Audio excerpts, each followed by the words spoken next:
Welcome back to Fiction Flux. Today, we're diving into a brand new fanfic series, and it's going to be a wild ride. What if Female Deku decided to go down a darker path and became a villain? How would her journey unfold, and what choices would she make along the way? Let's not waste any time and jump right into this alternate reality. Stop it! I screamed as Kachan continued to hit me. Why should I? You make a perfect punching bag. He laughed after he said that. When he was done, he grabbed my notebook. Hey, give it back, I said, trying to get it back, but he was too tall. Or what? You gonna cry? He taunted and exploding my notebook in his hand. Remember, you will be nothing but a fucking quirkless girl that will never be a hero, he yelled, staring at me with his scarlet red eyes. You should just kill yourself already, maybe you can get a quirk in your new life. Walking away laughing, I picked up what was left of my notebook and started to cry. Why was he so mean to me? I whispered to myself. I ran out of the school and into a dark alley. I didn't know how long I was running, so decided to sit down, and I started to cry. I threw my burned notebook aside and just stayed there. A little while later, I heard someone's voice. I looked up to see a man with light blue hair, pale skin, black clothes, and a hand covering his face. Is this yours? He asked, holding my notebook with only 4 of his fingers. He opened it and saw not only hero analysis, but inventions I wanted to make. Wow, these look pretty good. Did you make these? He asked with a creepy grin. Yes, I really like science. He noticed my eyes were red and a little puffy. Why are you crying, little one? He asked, kneeling down to my sitting position. My friend Kachan bullies me just because I'm quirkless. Holding onto my knees tight, he stayed silent for a moment. How would you like to have quirk? He asked as I looked up to him. You won't be treated like dirt if you come with me, you can have a new life too. The man said, pulling out his hand. What about my mom? I asked, wiping away my tears. Don't worry, she'll be fine. He said, his grin still creepy but a little bit more sweet. I thought for a moment, thinking what would happen. After a few seconds of deciding, I took the man's hand. My name is Shigaraki, by the way. What's your name? The man asked as he was taking me to a place I'd soon call home. Izumi Midoriya, I said, holding the man's hand tight. And how do you feel about heroes? He asked, looking at me with a smile. At least that's what I thought it was. I thought for a moment and remembered what Kachan said and did to me. I hate them. I shouted loud enough for him to hear. He smiled at my reply. Well, Izumi, from this day on your life's about to change. After he said that, I didn't know what to think. I just stayed silent the whole time. We walked in what looked like to be a bar, and I saw a man made out of purple mist, with 2 glowing eyes. He was wearing a white buttoned-up shirt, a black vest, a black bow tie, and black trousers. He was cleaning a glass and didn't notice us. I'm back and I brought a new one, he shouted at the man behind the bar. The purple mist man looked at me and came to me. Well, isn't she cute? He said, crouching down to my height. Hello, my name is Kurogiri. What's yours? I was a little shy and hid behind Shigaraki. Her name's Izumi Midoriya. She's a little bit shy, but I think you should look at this. I see him holding my notebook. A burnt notebook, he said, beginning to question why Shigaraki would bring it with him. Just open it, shoving the notebook to Kurogiri's chest. He carefully opened the notebook and saw my analysis of heroes, but what really impressed him was the blueprints for my invention. Did she really make this herself? He asked in amazement. Yup, she is quite smart for a person her age, he said while patting me at the head with only 4 fingers. I promised her a quirk, by the way. Did it come in today? He asked as picked me up. Yes, it came while you were out, Kurogiri said, going to the back while Shigaraki followed, still carrying me. They took me to a lab where Kurogiri brought out a suitcase with the vaccines in it. Shigaraki put me down on a table and told me to wait for a little bit. He walked up to Kurogiri and were discussing something. Shigaraki paused. Finally, the kid has potential. She'll be a great addition to the league, I said, grabbing a vaccine and preparing it. Are you sure about this? We don't know what she'll do to us, Kurogiri asked as he looked at the girl who was looking around her surroundings. Relax, the kid hates heroes, plus with that big brain of hers and quirk to go with it, she'll be unstoppable. I said, holding the vaccine that contained 3 quirks for the girl. Are you ready, Izumi? I say, holding her wrist. She nods and I inject the vaccine to her veins. After a few seconds nothing happens. How do you feel? I ask, putting the vaccine away. I feel the same, but nothing seems to be happening. The little green-haired girl started to look at her arm. Give it some time, we can try your quirk in the morning. Until then, welcome to family, Izumi. I say, giving her hug, making sure my pinkies didn't touch her. I later show her to her room with a desk, a bookshelf, a closet, and a bed. The room was quite big, but we had plans in the future anyway.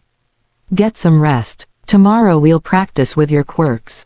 She nodded as a reply. I left the room knowing the plan to kill All Might will soon come together. The next day I was about to wake up Izumi for breakfast, and when I opened the door I saw her up and ready. She had what looked like to be green wolf ears and a tail. She was holding 2 knives and they were blue. She then noticed me and I asked her where she got those. I got them from you. She smiled when she said that. I was confused. What do you mean? I asked. Your soul is blue and I took a small part of it, and when I did, these knives appeared. After she said that, the knives disappeared, and from what I'm guessing, she returned the pieces of my soul back to me. I was honestly a little bit scared when she said she used a part of my soul, but then again it could be pretty useful. And what about these? I asked, touching them to make sure they were real. She shrugged and said, they just showed up when I was asleep. Oh, watch this. Few seconds later the ears and tail disappeared. I was honestly amazed at this. After studying her quirks a little bit more, I take her to the kitchen and we start to eat. After we finished, I bring her to the training room to practice her quirks. Izumi's quirks. Soul weapon. She can see a person's soul color and can take a piece of it. The color of the weapon changes based on the original owner's soul color. Immortality. Like the name, she is immortal and can regenerate broken bones or scars on her body. She can also regrow limbs, but it takes a while depending on the injury. Wolf charge. She can change her form into a wolf and can make her wolf ears and tail appear and disappear. She can run as fast as a wolf with getting tired. Izumi's paw. She is already 7. It has been 1 year since Master brought me in the league. At first I was scared at the fact they were the League of Villains, but they weren't so bad. They were actually nice people. Every day I would practice using my quirks and get better and better at using it. Master taught me how to do hand-to-hand combats, fighting with all sorts of weapons, but my favorite is my scythe. During my first training period with Shigaraki, he asked me use a part of my soul and then came out a giant Sycthe. It was black like my soul. I even learned different fighting techniques. Whenever I was done with my training session, I would go down to the bar and draw blueprints for a new invention I would make. The last one I made was a body temperature goggles to help find people in the dark. It really helped, cause last week some no-good jerk tried to rob the place by cutting out the electricity. Thank goodness the goggles were finished and the man was the perfect test subject. Why, you ask? I may or may not have killed him. Master also taught me to not mind blood. It wasn't so bad since the guy that tried to rob us was my 47th kill, and don't judge me. Master taught me how to kill people. It was actually pretty fun too. I came down to the bar and sat down and started to work on my next invention. I noticed that Master wasn't down today. I see Kurogiri in the middle of a phone call, so I decided to work on some blueprints and ask him where Master was after he was done with the call. After 10 minuets I heard Kurogiri hanging up the phone, and good timing too. I finished making the blueprints for a special kinds of shoes. Hey Kurogiri, where is Master? I asked as he was cleaning a glass. He just called saying he's out for a while and said he had surprise for you. After that he went to the back for a while, and for me I was a little confused on what kind of surprise Master had for me, but I'm sure it wasn't anything big, although I was a little excited. A little while later I hear the door open and see Master, and I go to greet him. Hi Master, welcome back. Kurogiri said you had a surprise for me, right? I asked, and I notice a boy with red hair and bat ears. He looked like a year older than me. Izumi, this is Fenikusu Dorgan, you can call him Fen for short. He will be the newest member of the league, he said as the boy looked around his surroundings. Yay, a new friend. I jumped to the thought of having someone around my age was amazing. Hi, I'm Izumi Midoriya, but You can call me Izumi. I pull out my hand for a handshake. He just stares at my hand without response. Okay, Master, can I show Fen around please? Master nods and I take Fen's hand and start showing him around. Kurogiri Pav, might I ask where you found him? I ask, making sure he didn't kidnap the boy from his family. Shigaraki just sat down and put bag that was filled with gloves for some reason, and he started explaining. Actually, when I was walking back from the store I bumped into the kid, and when I was about to leave he started to follow me. No one seemed to care about him and I could tell he was abused by the bandages on his neck, so I asked him if he wanted to come with me, and I guess you could say he found me, the man said while cutting all the gloves' fingers off except the pinky. When he was done he tried them on and made a fist with all his fingers and the glove didn't disintegrate. Ha ha, yes finally, he screamed, nearly falling off his seat. An idea little Izumi had, I'm guessing. Yup, he quickly responded. She's been studying my quirk and said it properly works when not only all my fingers touch something but my skin as well. I'm really glad I found her, he said, cutting the rest of the gloves he got. Fen's pav. I can't believe I joined the League of Villains, but at least it was better than being abused. Beside, no one cared about me and my family, not even my classmates at school. And it's not like I can't ask for help or anything, I just can't say it. I'm mute, for goodness sake. Well, at least I made a new friend, she's nice and she's a villain too. So here is the training room where I like to practice using quirks. She was still holding my hand, but I didn't mind. What's your quirk, by the way? She asked. I wanted to respond but I couldn't. She then realized something. You can't talk, can you? I nodded in response. She was silent for a minute and had a thought in her head. Wait here, I'll be right back. She left the room while I waited at the middle of the training room. A few minutes later she came back with a pen and clipboard with a piece of paper. Here, you can use this to write what you want to say, she said as she handed me the clipboard and pen. I start writing and I showed her. Thank you, no one has ever tried to communicate with me. Also, my quirk is Phoenix Hunter. Phoenix Hunter, huh, what can you do? She asked. I started to write again and showed it to her. As you already know, phoenixes can never die, so therefore I cannot die as well. I can also make a portal to anywhere I've already been to. I can make anything out of fire. I can make myself phoenix wings on my back, and I can turn into a phoenix. Wow, you're just like me. I was confused. What do you mean? I asked. She then explained to me what her quirks are and how they work. So we're practically the same. She looks at it for a minute. I guess when you put it like that. But what about your ears? Why do you have them? / Honestly don't know why I have them, but they're good for hearing even if it is a tiny whisper. She looked at the clipboard, and was amazed on what I can do. Just then we see a man made out of purple mist. Ah, there you two are. Come on now, dinner's ready. She grabbed my hand again. Let's go, you're going to love Kurogiri's cooking. I smiled at her, went with her to kitchen. After we eat, Shigaraki said there was another surprise for both of us in Izumi's room. We went and saw another bed and desk in the room. Yay, we're roommates, she hugged with joy, knowing we will sleep in the same room. I was glad I came with Shigaraki because for the first time I feel happy. I was sitting down at the lab putting the finishing touches on my newest weapon. What are you making this time? I hear a familiar robotic voice and I turn around to see Fen standing by the door. When we're kids, I made Fen a voice mask a few weeks after we met. The mask can allow him to speak. All he had to do was move his lips and any word he wanted to say with his mouth and he could say anything. Just working on something I like to call the buzz cutter, I said, holding up a fedora with blades that can retract from the hat. Wow, that has to be the best undercover weapon you've ever made. Fen said, looking at the carefully hand-stitched fedora. Anyway, Master wants us to come down to the bar, said he has an important mission for us. As I put the hat down I nodded and I told him I'll be there in a minute.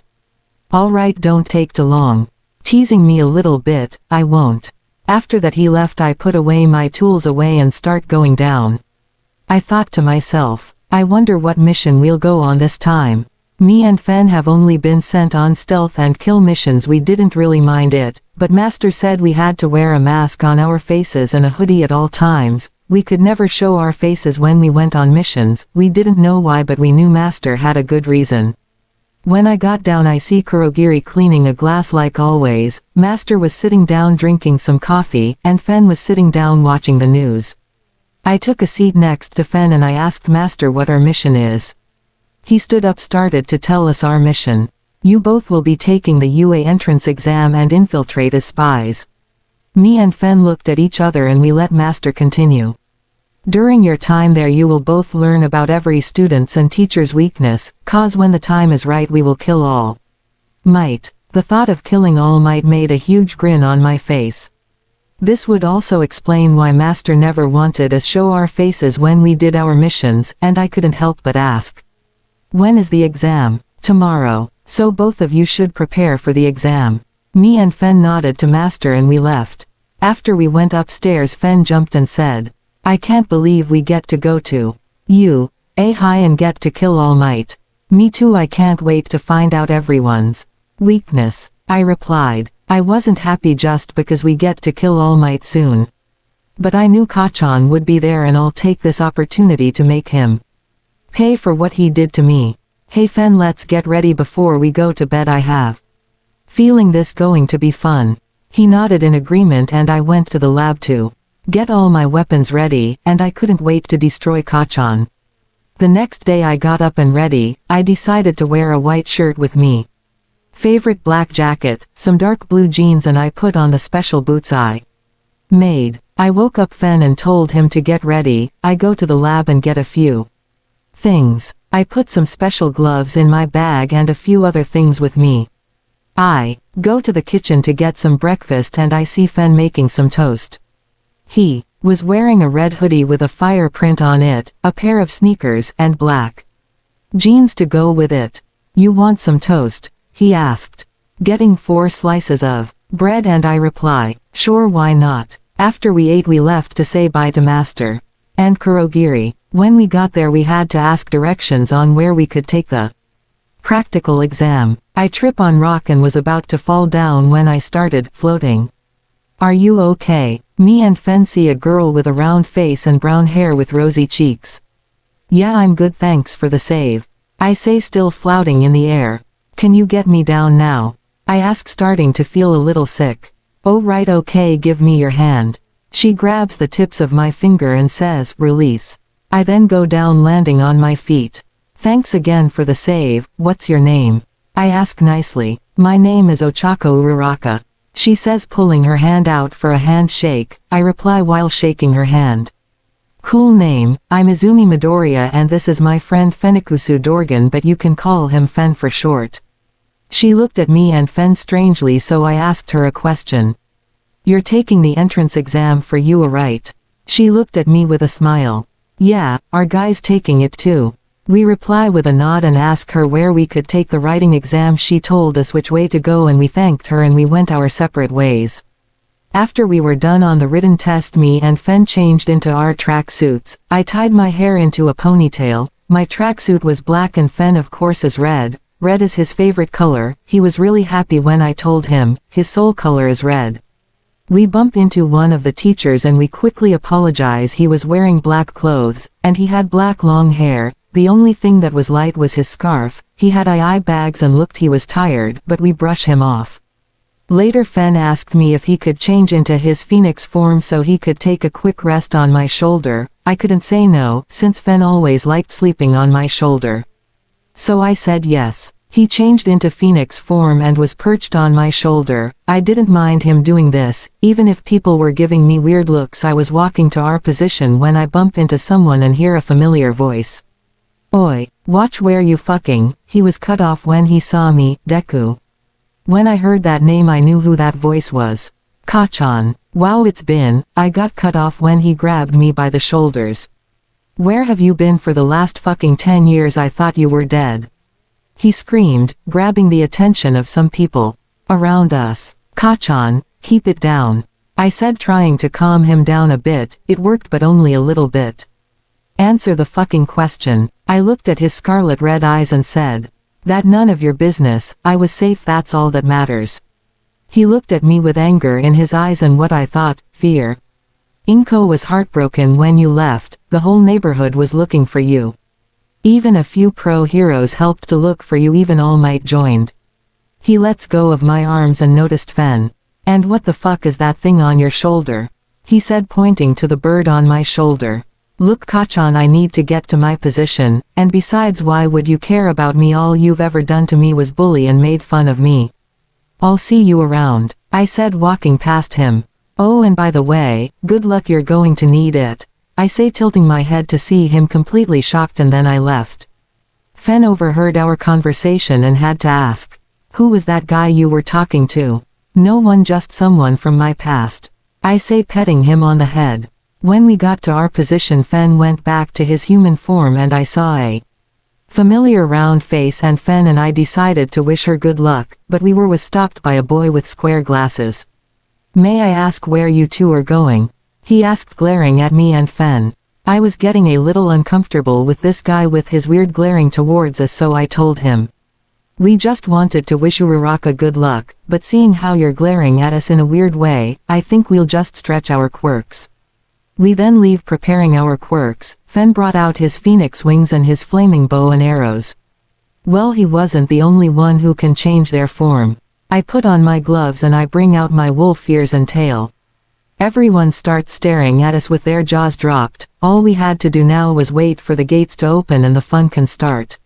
Aizawa Pav. I was walking to the meeting room where we would watch all the kids and rate them on how they do. I was tired as always when someone bumps into me.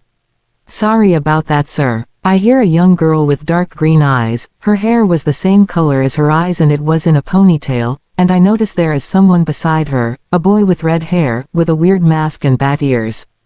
They quickly run heading to their position. I then continue to walk to the meeting room. When I got there I saw all the teachers and All Might as well. Nezu, can you pick up a file about two kids I bumped into earlier? I asked the hybrid man drinking tea. He thought for a few seconds and said, okay, what did they look like? He asked, putting his tea down. One of them is a girl with dark green hair and eyes, the other one is a boy, he had red hair, had some sort of mask on his face and I'm guessing bat ears. I said, taking a seat next to Mrs. Joke of all people. Nezu turned on the security camera and found the two I was talking about. I then notice All Might, who was squinting his eyes at the girl with green hair. So I ask, is something wrong, All Might? He shacked his head and replied, no, it's nothing. That girl just looks familiar, like I've seen her somewhere before.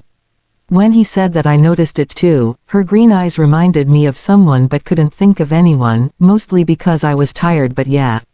Nezu then puts down a file of the two files. Name, Fenikusu Dorgan. Gender, male. Age, 17. Quirk, Phoenix Hunter. Name, Izumi Midoriya. Gender, female. Age, 16. Quirks, Immortality, Soul Weapon, and Wolf Charge. That's it. I ask. Everyone in the room was actually amazed since the girl had 3 quirks. Even All Might was surprised. The file doesn't say anything about their quirk, but we are about to find out. Nezu said, pushing the button to turn on the security camera which was all over the fake city. I was honestly curious to find out what those two can do. Back with Izumi's POV. While me and Fen got ready for the test, Present Mike was done explaining how the course works. Fen had to cover his bat ears the whole time since it was too loud for his ears. When he was done I glanced around and saw the round-faced girl waving at me. I waved back at her just to be nice. When we heard the horn blow, the gates opened and I ran while Fen was flying. We saw robots everywhere from left and right. I took this opportunity to use my boots as good start. They weren't ordinary boots, they were magnetic boots I created for something like this. The boots also have a knife that can retract from the heels of my boots, but not only that, but they can increase my jumping ability. I first get enough speed and momentum in my body and bam. I landed on one of the robot's head, making it spin and come off clean. With the speed and momentum I still had, and I was able to take down 5 more robots without using my quirk. Well, okay, I may have used Wolf Charge to gain my speed, but still. I saw a lot of people starting at me shocked at what I did. We were only one minuet inside and I already took down 6 bots. I ignored them and I saw some of others having a hard time defending themselves from the robots.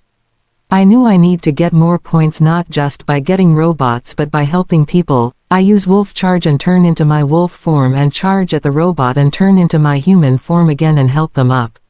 I notice Fen taking down the exact same amount of robots as I did with his bow and arrows. He's really good when it comes to hand combats, but when he uses his flaming bow and arrows you don't want to mess with him.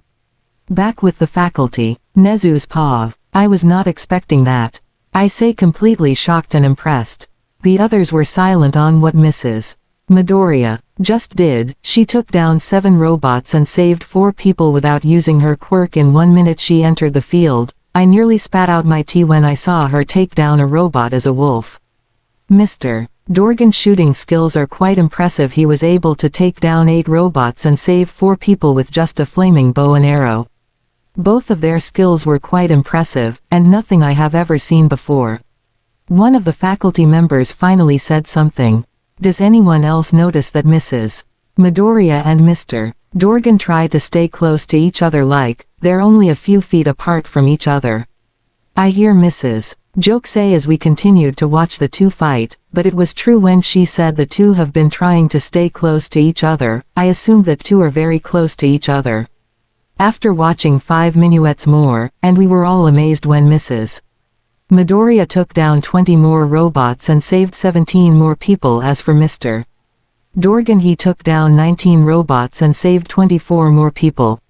Well, they are quite strong, but let's see how strong when they take on something big.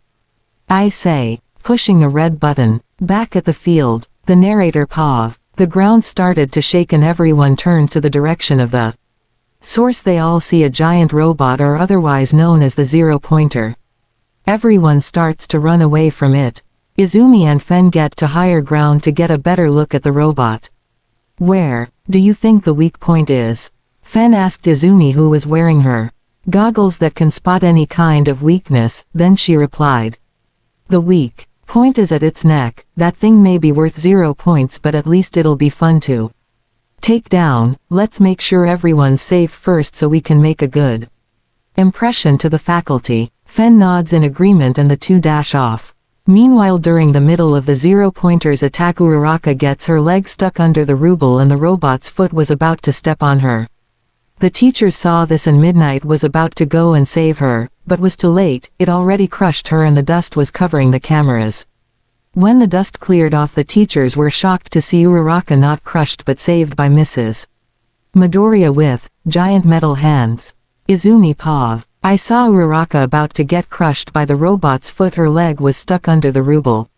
I jumped in, but not before turning on my robotic gloves and activating them. When I got to her, I was able to get to her just in time and stop the robot's foot from crushing her.